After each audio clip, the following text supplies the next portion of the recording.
Uli.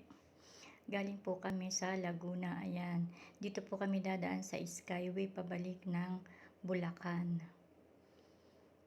From Skyway Alabang to Balintawak. Ayan po. Ayan.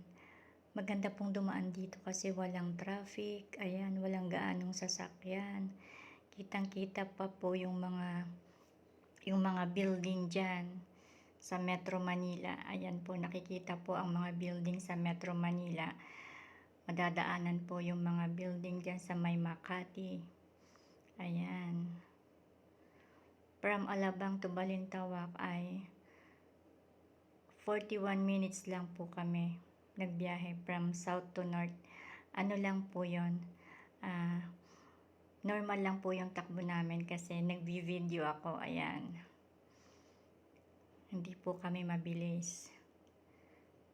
Nabot kami ng 41 minutes po hanggang sa Balintawak exit. Ayan, papunta po kami ng Bulacan. Ayan po, walang ganong sasakyan, walang traffic. Ayan, tanaw na tanaw yung mga building dito po sa Skyway. Maganda pong dumaan dito sa Skyway. Ayan, napaka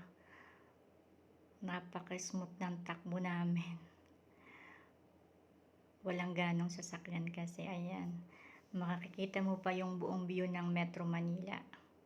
Ayan po, nakikita ang view sa Metro Manila. Yung mga buildings na matataas, ayan po, makikita po dito sa Skyway. Natanaw din po dyan ang Laguna de Bay. Ayan, matatanaw din dyan ang Laguna de Bay. Ayan, walang ka-traffic.